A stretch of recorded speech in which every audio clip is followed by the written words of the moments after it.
He's the bookies' odds-on favourite, with as many nominations from Labour MPs as his three closest rivals combined.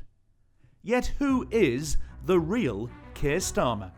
He comes from a working-class family, yet was brought up here in rural Surrey. Is Keir Starmer another lawyer like Blair who will take Labour back to the centre ground? Or is he a left-wing socialist like Jeremy Corbyn? Or more likely, somewhere between the two. This is the Michael Crick Report for Mail Plus. We start on the outskirts of Oxted in Surrey, not far from Kent. Now this is the busy road where Keir Starmer spent most of his childhood, and in many ways around here it's typical Surrey. The running brook, quite hilly, the odd horse in the paddock, the odd pheasant. And it's just along here that Keir Starmer and his family lived.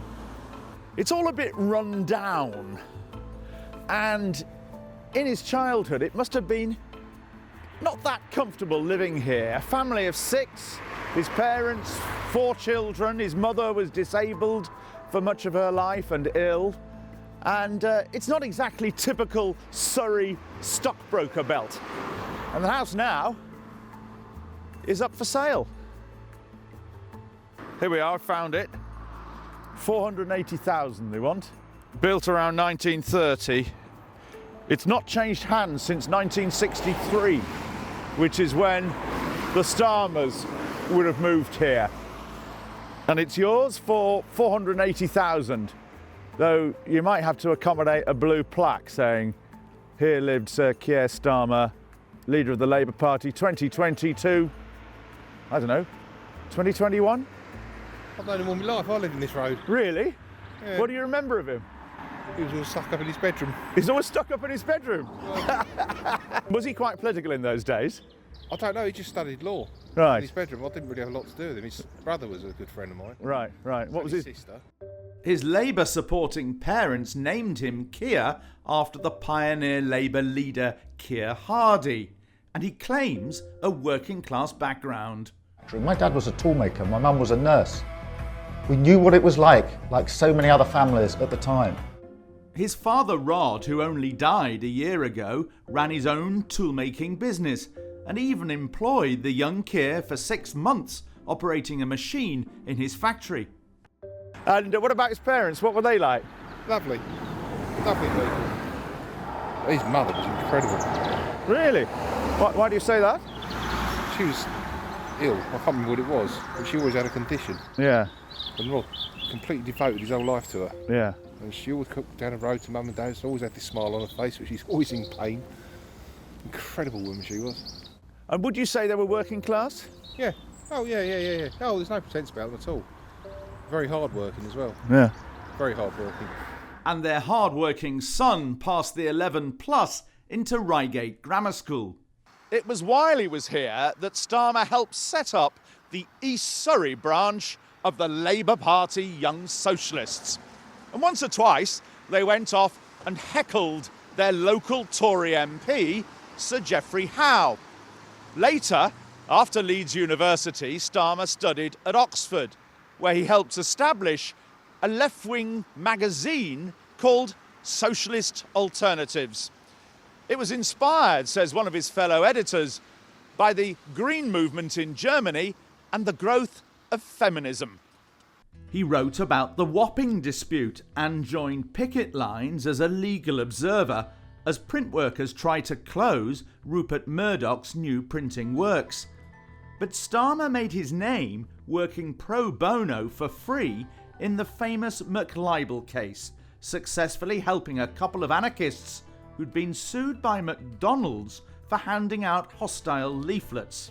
One of the most interesting aspects of this case, as far as I'm concerned, has been to watch and observe two people with courage fighting a case, and to see that even with limited resources, even unable to bring all the evidence you want to court, you can win significant victories through a belief in what you're saying, a belief in free speech, and the courage to continually put your your case forward.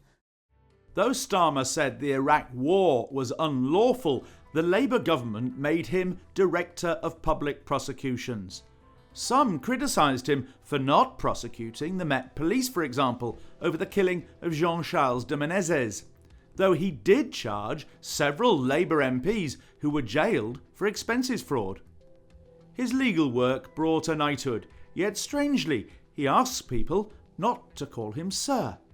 He became an MP in 2015. Starmer's current campaign says he doesn't want to trash Jeremy Corbyn, yet 4 years ago he quit the front bench and joined the revolt against Corbyn's leadership, though later he rejoined as shadow Brexit secretary. And left-wingers in Starmer's party in Holborn and St Pancras say he's blocked them when he can. Andrew Feinstein lives there, having once been an ANC MP in South Africa. There has been a concerted effort by organisers and people very close to the MP, to Mr Starmer, to remove people from left-wing people in the party, from branch leadership positions, from branch committees, and from the constituency Labour Party committee. And you think that's how he'd operate if he was Labour leader, but on a national level? Oh, absolutely. I think that given the sort of leftward drift of the party under Mr Corbyn's leadership, I think there is little doubt, and given my own experience of the constituency, I think there's little doubt that that's what he'd do nationally. And Starmer's spokesman cites others in the local party who say that's nonsense and that he's respectful, comradely and a unifier. Keir Starmer is highly ambitious as Boris Johnson or, in his day, Michael Heseltine. And he'll talk the socialist talk to win the Labour leadership. But equally, I think he'd be willing to drag Labour, some of the way at least, back towards the centre ground if he thought that's what's needed to become Prime Minister. But in doing that, he'd face a huge challenge in that much of the Labour machinery is still run by the Corbynites, Momentum and the left.